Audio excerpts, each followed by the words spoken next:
Bien-aimés dans le Seigneur, je vous salue au nom de Jésus, de partout où vous me suivez. Nous sommes au 9e jour de nos 24 jours de jeûne et prière. Et je suis convaincu que le Seigneur est en train de vous faire du bien et de veiller sur vous là où vous êtes.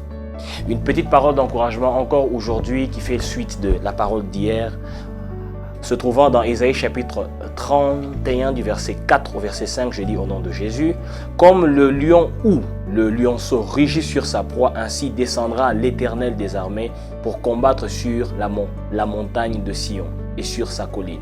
Comme les lionceaux déploient les ailes sur leur couvée, ainsi l'Éternel des armées protégera Jérusalem. » Bien-aimés dans le Seigneur, l'une des choses qui est presque impossible dans la vie d'une personne, c'est le fait de pouvoir vivre une vie sans qu'à un certain moment, les combats se lèvent. Les combats peuvent se manifester par rapport à votre santé, les combats peuvent se manifester par rapport à vos finances, les combats peuvent se manifester par rapport à votre mariage, votre paix intérieure. C'est quelque chose qui est presque inévitable. Vouloir vivre une vie sans combat, vouloir vivre une vie où il n'y a pas ça, c'est impossible. C'est quasiment impossible. Ce qui m'étonne d'ailleurs, c'est que dans un environnement aussi paisible que le ciel, la Bible montre qu'un jour Satan s'est rébellé et il y a eu guerre.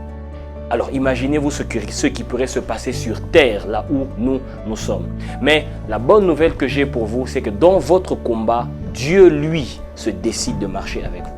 Il se décide non pas seulement de marcher avec vous, mais de combattre pour vous. La Bible montre dans ce texte que Dieu s'invite dans les combats humains. Il se décide, lui, de descendre pour combattre à la place de l'homme. Quand Dieu se décide de combattre à la place de l'homme, Dieu met les efforts humains en pause. C'est maintenant ses efforts à lui, sa force à lui qui passe en avant. Et la bonne nouvelle, c'est que lorsqu'il le fait, lui-même se présente, dit qu'il viendra comme un lion ou même comme un lionceau. Quand un lion rugit, tout le monde se tait. Quand un lion rugit, tout le monde est en pagaille. Je suis en train de vous annoncer une saison où Dieu sera en train de combattre pour vous et il fera en sorte que tout le monde tout autour se rende compte qu'il est en train de combattre pour vous.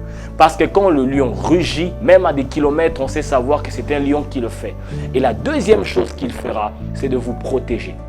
Et ce que j'aime, c'est la deuxième image. Il vient comme un aigle pour vous couvrir. Il vient comme un aigle pour veiller sur vous. La bonne nouvelle avec la sécurité divine, c'est que cette sécurité n'a absolument rien à voir avec celle des hommes. Quand les hommes vous gardent, il est possible qu'à un certain moment, qu'ils soient dans l'incapacité de pouvoir le faire. Mais le Dieu des cieux le fait de la meilleure des manières. Que Dieu vous bénisse abondamment.